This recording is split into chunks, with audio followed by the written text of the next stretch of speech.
Bien, salut tout le monde et bienvenue dans cette nouvelle édition de la culture religieuse, une émission qui vous propose de connaître l'islam, de le découvrir ou le redécouvrir. L'islam, ses préceptes et aussi son histoire, puisque l'islam a une histoire de plusieurs siècles, même presque un millénaire. Pour en parler, nous avons Dr Ismaël Hamed, spécialiste en religion comparée. Dr Ismaël, bonjour. Bonjour. Merci d'être avec nous aujourd'hui. Alors aujourd'hui, nous allons parler une des phases de l'islam, c'est la conquête de la Syrie. Il fait partie de la conquête de l'islam des pays du Levant, qui regroupe donc la Syrie et d'autres pays de cette région Perse, etc. Si on peut parler de la conquête de la Syrie, quelle a été son importance pour l'islam, pour introduire? Oui, alors la conquête de la Syrie c'était un événement historique très important pour l'islam parce que on parle après la mort du prophète Mahomet. Alors il y avait deux pouvoirs dans le monde qui dominaient presque une grande partie du monde. Alors on a les Romains ou l'Empire byzantin qui occupent alors l'Asie, une grande partie de l'Asie, la Syrie et aussi en Afrique, le nord de l'Afrique, l'Égypte, tous ces pays-là. Et c'est avec aussi le reste de l'Empire occidental, Rome, le pays de Gaulle et tout ça. On a l'autre pouvoir mondial de cette période, c'est l'Empire sassanide ou l'Empire perse. Alors c'était en Irak, en Iran et l'autre partie de l'Asie. Ces deux pouvoirs alors qui se luttaient alors pendant cette période après ou à la suite de la mort du prophète Mahomet. Et bien sûr pour l'islam, pour être propagé, pour être répandu dans ce pays-là, les pays qui étaient occupés alors par les Romains et par les Perses, alors ils font une confrontation avec ce pays-là. Donc l'importance ou la valeur de les conquêtes, c'est pour informer le peuple de la Syrie, le peuple de l'Égypte, le peuple de l'Irak pour l'islam, pour savoir. Alors il faut sortir avec l'islam de l'Arabie, parce que l'islam pendant la période du prophète Mahomet, c'était juste dans la péninsule arabique. Donc alors il faut sortir couramment parce que répandre l'islam. L'islam c'est une religion globale, c'est mondial, universel pour tout le pays et pour tout le peuple du monde, comme Dieu a dit au prophète. Donc après, à la suite de la mort du prophète Mahomet, on a la guerre contre les hérétiques au Harb Redda. Bien sûr, il y avait des gens qui prétendaient qu'ils sont des messagers de Dieu, ils sont prophètes, comme Moussaïlem al-Kazab, al-Aswad al-Ansi, dans plusieurs pays de l'Arabie, entre les tribus arabes. Donc, Abu Bakr, le successeur du prophète, le premier calife de l'islam, il a envoyé alors 10 armées alors dans tous les pays où il y avait les hérétiques pour combattre, parce qu'ici c'est une religion contre l'islam. Des gens qui disent que on est sorti de l'islam et on fait la guerre contre l'islam. On a des religions et quelqu'un qui dit que je suis équivalent du prophète Mahomet. C'est une vraie guerre contre l'islam. Voilà, donc, c'est des gens qui voulaient semer la corruption sur terre. Docteur Ismaël, donc nous allons juste voir un petit commentaire pour nous donner plus de détails sur cette introduction et on revient après ça.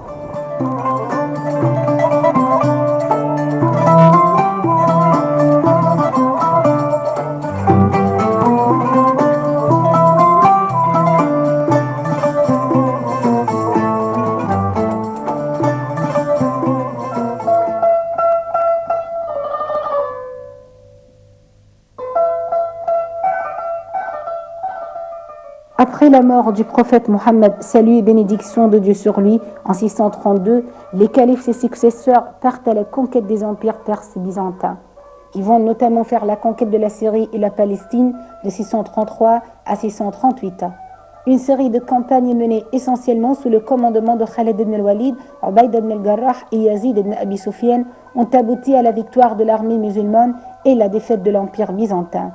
Ces campagnes ont commencé sous le règne de Abu Bakr al-Siddiq, premier califat, mais les batailles décisives ont eu lieu sous Omar ibn al-Khattab. À Médine, le calife Omar avait été prévenu de l'approche d'une armée grecque. Il en avertit son meilleur général, Khalid ibn al-Walid. Celui-ci réunit l'ensemble des combattants musulmans et après 5 jours de marche, fait face à l'ennemi. L'affrontement décisif a lieu sur les rives du Yarmouk, un affluent du Jourdain à une centaine de kilomètres au sud de Damas. La bataille du Yarmouk est une bataille majeure entre les forces musulmanes et les armées de l'Empire romain d'Orient. La bataille consiste en une série d'engagements qui s'étalent sur une durée de 6 jours en août 636 près de la rivière Yarmouk. La bataille est considérée comme une grande victoire pour les musulmans qui mettent fin à la domination byzantine en Syrie. Pour certains historiens, la bataille du Yarmouk est l'un des engagements majeurs de l'histoire et marque la première grande vague des conquêtes musulmanes. Elle est notamment à l'origine de l'expansion de l'islam au sein du Levant chrétien. Plusieurs villes syriennes ont succombé entre les mains des musulmans sans bataille, après que ceux-ci ont accordé un pacte aux habitants, leur garantissant la sécurité des personnes, des biens, des lieux de culte en échange d'une taxe. D'autres villes ont été conquéries après avoir été assiégées, comme Homs, Damas, El Roca et Jérusalem. Après un siège de 2 ans, les armées arabes entrent dans Jérusalem. Omar II calife aurait accordé un pacte aux habitants, leur garantissant la sécurité et la liberté de culte.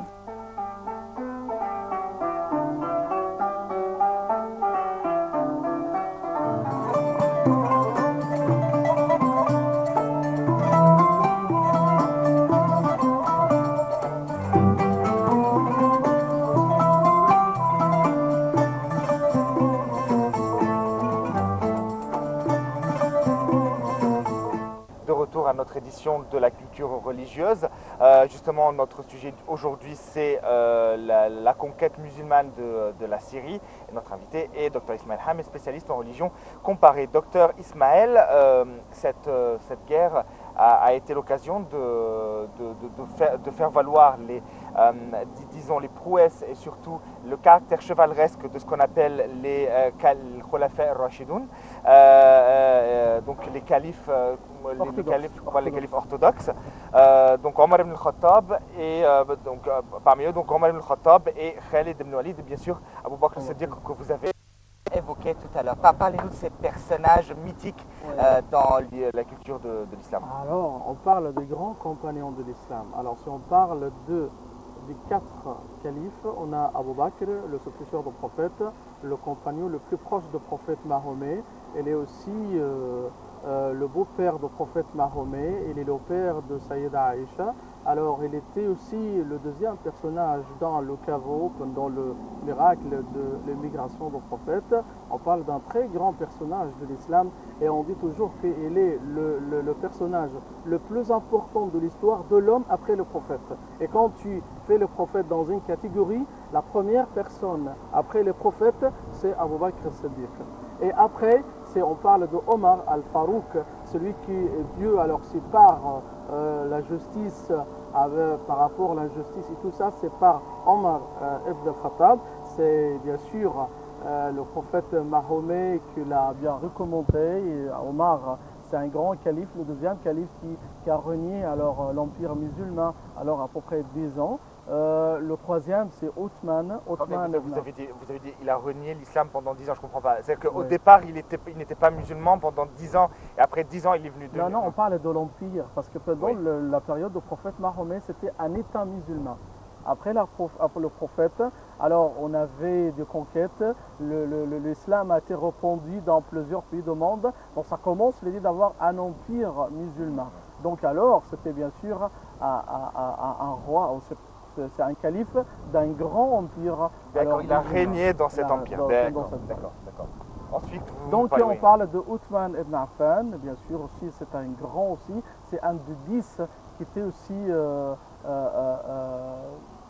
que le prophète informe les compagnons qu'ils étaient des gens de paradis, ou comme ça, comme Abu Bakr, comme Omar, comme Othman. Et aussi, il était le gendre du prophète Mahomet. Il a épousé 2 filles du prophète Mahomet. Alors, il a épousé alors Ruqayya et Kulthum. Et bien sûr, c'était des grandes grâces de Othman. Et lui, le seul personnage qui a épousé 2 filles du prophète Mahomet. Si on parle d'Ali aussi, c'est le cousin du prophète Mahomet, celui qui a épousé aussi sa fille favorite Fatima, il est le père de l'Hassan al-Hussein, et aussi la famille d'Abu Talib, c'est une grande famille de l'islam et c'est la même famille du prophète Mahomet. On parle de très grands califes et c'est la période du califat. Alors après, c'est fini le califat et cette période de le royaume musulman.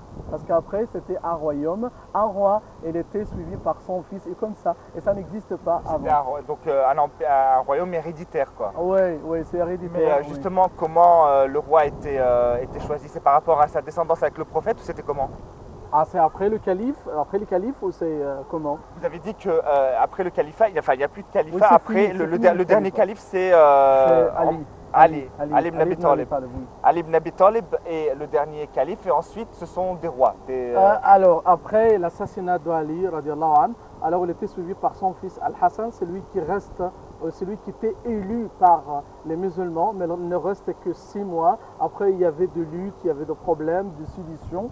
Depuis, alors, Al-Hassan, c'est un homme qui ne cherche pas de pouvoir ou d'être un roi et tout ça. Il a abandonné tout ça pour Muawiyah ibn Abi Sufyan, radiallahu anhu. Puis Muawiyah, il reste 20 ans comme le roi du royaume musulman pendant cette période. Et avant sa mort, alors, il a fait son fils pour être l'héritier. Après la mort, c'était son fils, alors qui s'appelle Yazid, qui le suit après. Et puis le fils de ça et le fils de calife ou le fils de roi, si on parle de ça. Pourquoi justement c'était un royaume héréditaire? Est-ce qu'il n'y avait pas cette notion de démocratie dans l'islam? Ou est-ce qu'on n'élisait pas son roi ou... Mais c'est un changement ridicule alors de la façon de élire le calife ou l'imam de musulmans. Pendant la vie du prophète Mahomet, il laisse l'affaire pour les musulmans. C'est une consultation alors, entre les musulmans. Ça arrive en islam.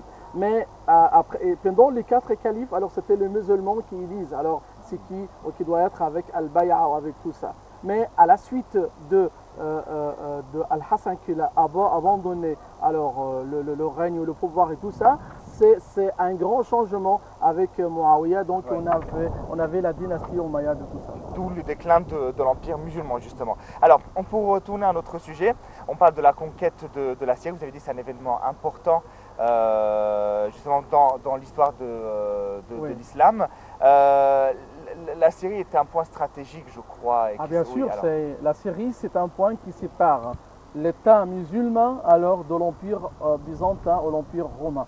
Donc, toujours les Romains faisaient des agressions, faisaient des problèmes, des attaques à la frontière des États musulmans. Alors, ils faisaient beaucoup de choses et bien sûr, pendant la vie du prophète Mahomet, il a envoyé alors beaucoup des petits groupes alors pour se défendre et tout ça. On connaît bien sûr Mawqa'at Dawmat al-Jandal, Zat al-Salasil et tout ça. C'était juste pour se défendre contre les agressions romaines et tout ça. Donc à la suite, ou après la mort du prophète Mahomet, donc alors l'islam ça doit être répandu, ça doit être propagé dans le pays du monde.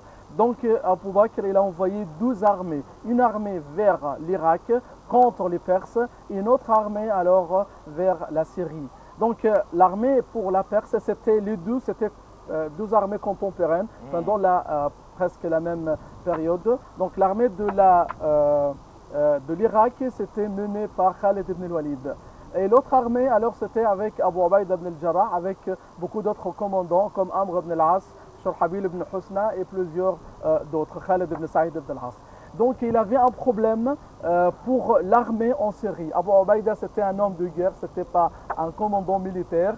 Donc Abu Bakr il a trouvé que l'affaire très critique là-bas en Syrie. Donc il a changé le commandement de la Syrie et l'Irak. Donc il a envoyé pour Khalid ibn al-Walid pour aller et pour abandonner l'armée de l'Irak et pour aller en Syrie pour rejoindre l'autre armée là-bas parce qu'il y a un problème. Donc Khalid il a laissé l'armée de l'Irak là-bas pour Al-Musanna ibn Haritha al-Shaybani, celui qui a été tué alors pendant la guerre d'Opan ou Al-Ghesr, on va parler après. Et Khalid il a rejoint l'armée là-bas, donc c'était la bataille après de Al-Yarmouk en Jordanie actuellement. Pendant cette bataille alors, les musulmans n'étaient pas plus de 40 000 personnes. L'autre côté, c'est l'armée romaine, plus de 200 000 personnes aux soldats. Mais alors justement, cette guerre justement, docteur Ismaël, elle était pourquoi? C'était une guerre pour la conquête d'un territoire, c'était une guerre disons obligatoire, c'est un ordre divin d'aller faire la guerre, c'était pourquoi cette guerre? Non, c'est pas un ordre divin pour faire la guerre. Alors, les Romains faisaient des attaques alors dans les frontières de l'État musulman. Donc on doit arrêter ça. C'était au début. Après ça, on doit informer le peuple de la Syrie qui comprend la Palestine, la Syrie, la Jordanie, le Liban, le royaume de Syrie. Oui, donc alors le royaume de Syrie ou tout ça. Donc il faut informer le peuple là-bas de l'islam. Et ça signifie quoi l'islam? Les Romains, ils ont occupé la Syrie et tout le pays à côté. Donc les Romains, bien sûr, ils ne laissent pas les musulmans pour répondre, pour parler de l'islam là-bas, parce que les Romains étaient chrétiens, alors diophysites. Donc alors c'était comme ça fait la guerre. Donc Khalid ibn al-Walid, alors c'était le grand commandant, comme on connaît, il est Saifullah al-Masloul, c'est un grand commandant, c'est quelqu'un qui est très très sage, qui est très talent aussi par rapport les actes militaires et tout ça. Donc il y avait la guerre ou la bataille de Ali Yarmouk. Donc cette bataille, on parle de l'armée romaine, c'était plus de 10 fois, alors plus que l'armée des musulmans. Donc quand les musulmans ils ont vu l'armée romaine et quand ils savaient le nombre de cette armée-là, quelqu'un de musulman disait à Khalid ibn al-Walid, alors comment l'armée romaine est très grande, comment et nous, alors l'armée musulmane est petite. Khalid ibn al-Walid a dit que, alors mon ami, tu connais que alors la victoire n'arrive pas par le nombre, n'arrive pas par les armes, mais ça arrive par la foi. Et bien sûr, après une guerre ou une bataille féroce, alors les musulmans, ils ont gagné, ils ont fait une grande victoire sur les Romains, ils ont dispersé alors les forces et les armées romaines partout. Ils ont gagné une grande partie de la Syrie après cette bataille. C'était pendant l'année 15 après l'émigration du prophète Mahomet, c'est à peu près 636 après Jésus-Christ. Alors deux batailles décisives, hein. On va parler un petit peu, évoquer le front musulman. Donc par où les musulmans passent? C'est la Syrie. Ils passent par, je crois, par Yarmouk et Al-Qadisiyah, c'est ça? Ouais. Tu connais. Alors Qadisiyah, c'est en Irak, c'est autre chose, Ouais, c'est autre sens. Okay. Donc alors, on a l'Arabie. Donc tu vas tout droit pour la route de Médine. Alors Médine tout droit pour la route de la Syrie ou la route de Blad Sham, c'est comme on connaît. Bien sûr, on a la route des caravanes, la route commerciale qu'on l'utilise toujours, Rihlata Shita ou Saif. Alors, Rihlata Shita, alors c'était pour l'Yémen, Rihlata Saif, alors c'était pour la Syrie. Donc les musulmans connaissaient bien la route pour la Syrie, c'est la même route du caravane commerciale, alors pour aller vers la Syrie. Puis, alors, ils ont trouvé une armée romaine avec 200 000 personnes aux soldats romains alors qui étaient là-bas à Yarmouk en Jordanie. Mais bien sûr, c'était une grande victoire, mais ce n'était pas une victoire décisive pour terminer alors la menace de Romains et tout ça. Donc alors il faut une autre phase de bataille avec les Romains dans une autre bataille, c'est la bataille de Aghnadin. La Syrie, à cette époque, comportait déjà des vestiges très importants. On a les ruines Petra, l'ancienne cité de Petra. C'était d'ailleurs, Petra, c'était la première cité à tomber dans les mains de l'armée musulmane. Bon, les vestiges sont toujours là, de Petra, qui sont toujours visités. Justement, moi, j'ai envie de vous demander, après le passage des musulmans en Syrie, quels dégâts a été commis dans le pays? Rien de tout. Oui. Alors, d'après les traditions historiques, les historiens ne nous parlent pas que les musulmans ont... Alors, les villes historiques ou les sites historiques comme les bêtes de Daesh, ceux qui ont détruit alors beaucoup de sites historiques, le musée de Daesh, ouais. Alors c'est de Tikrit, à Moussoul, ils ont détruit le musée là-bas. Ça n'existe pas en islam. L'islam respecte alors, ça c'est de patrimoine. Il y a une grande différence entre les idoles de l'idolâtrie, les choses que les gens adorent, les statues que les gens adorent, et aussi une statue historique qui est considérée comme un document. Non, les musulmans respectent bien alors l'histoire, les monuments, les sites historiques et tout ça. Et alors, aucune mention, aucune chose qui est mentionnée dans les livres des historiens qui nous parlent de destruction et que les musulmans faisaient tout ça. Mais alors, c'est toujours les musulmans suivent toujours alors les ordres du prophète Mahomet, d'avoir toujours la pitié, la merci avec les autres, le respect, de respecter aussi les non-musulmans et tout ça. Non, alors, toujours les musulmans alors nous donnent toujours des grands exemples alors de tolérance et de respect envers les autres. Oui, c'est pour cela que, heureusement d'ailleurs, que l'islam n'impose pas la destruction du patrimoine, sinon des grands vestiges comme les pyramides ou Ces vestiges millénaires le sphinx, seraient détruits par les musulmans, oui. Oui, le sphinx, alors, quand les musulmans ils sont arrivés en Égypte, ils ne font pas aucune chose, alors en Égypte, comme le sphinx, ça on va parler aussi on va en parler, bien entendu. Docteur Ismaël, si vous le voulez bien, on va faire une petite pause. On va vous proposer de visiter le musée de la faïence tout de suite et on revient après ça.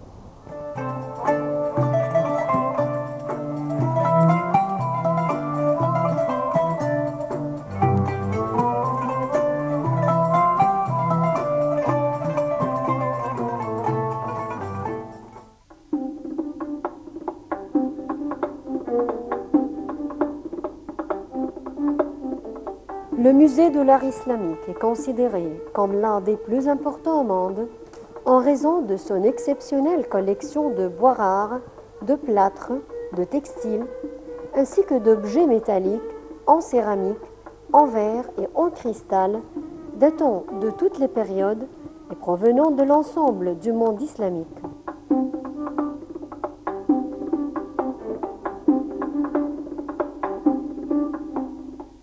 Abritant plus de 102 000 objets, ce musée abrite l'une des plus importantes collections d'art islamique du monde, avec des collections datant du 7e jusqu'à la fin du 19e siècle, provenant d'Égypte et des pays arabes, mais aussi d'autres pays où l'empreinte islamique fut profonde.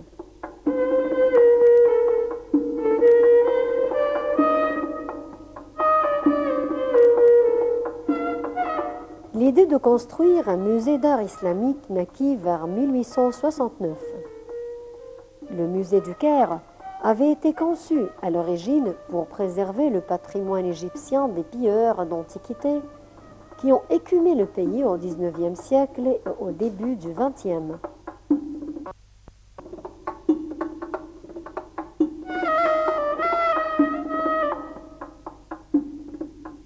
L'architecte allemand Franz Pacha, qui était à l'époque responsable des Waqf, ou les legs pieux, avait alors rassemblé toutes les pièces anciennes et intéressantes se trouvant dans les monuments de la ville du Caire et dans les ruines de Fustat.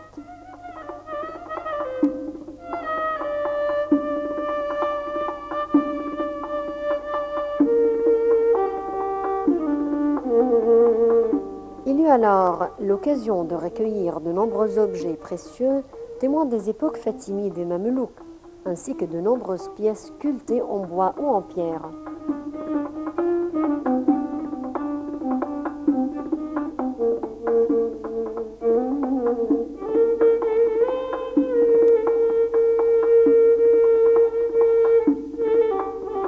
À l'époque, ces quelques 3000 pièces étaient conservées dans la cour de la mosquée Al-Hakam. Cependant, ces locaux devinrent vite étroits. C'est vers 1899 que la construction du bâtiment de style néo-arabe, qui allait devenir le musée d'art islamique, débuta, pour finalement être inauguré au cours de l'année 1903.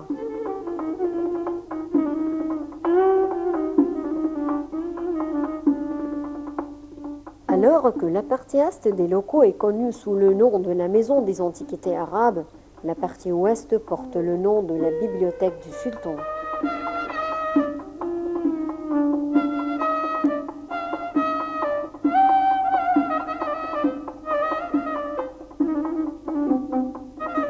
Faisant face au Caire historique, ce musée possède deux entrées, une sur le côté nord-est et l'autre sur le côté sud-est. À une époque, un superbe jardin avec fontaine menait à la première entrée.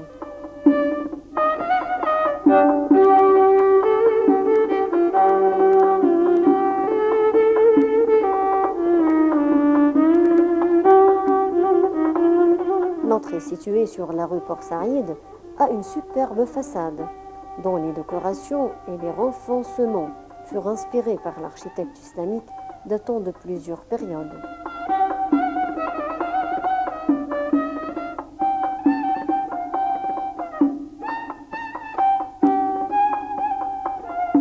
Ce musée est un bâtiment à 2 étages dont le premier comprend les salles d'exposition et le deuxième les réserves générales. Le sous-sol contient une réserve utilisée par le département de restauration.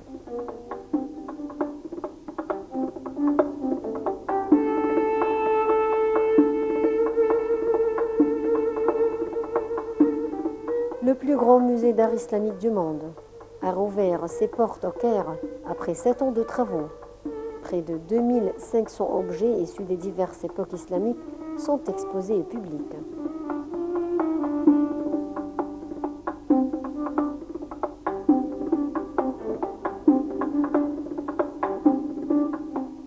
Cette rénovation s'inscrit dans une politique générale de restauration des monuments historiques dans les vieux quartiers islamiques du Caire.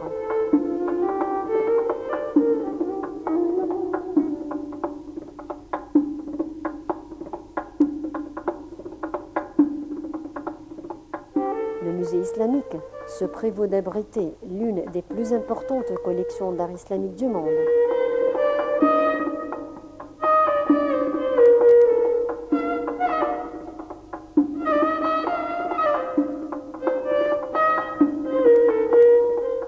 Parmi les pièces les plus remarquables, il y a une clé incrustée d'or de la Kaaba, l'édifice central de la grande mosquée de la Mecque et le plus ancien dinar islamique connu datant de l'an 697. Plusieurs manuscrits rares du Coran sont également exposés, ainsi que des tapis persans, des céramiques ottomanes, des vases, des mouches arabéillées.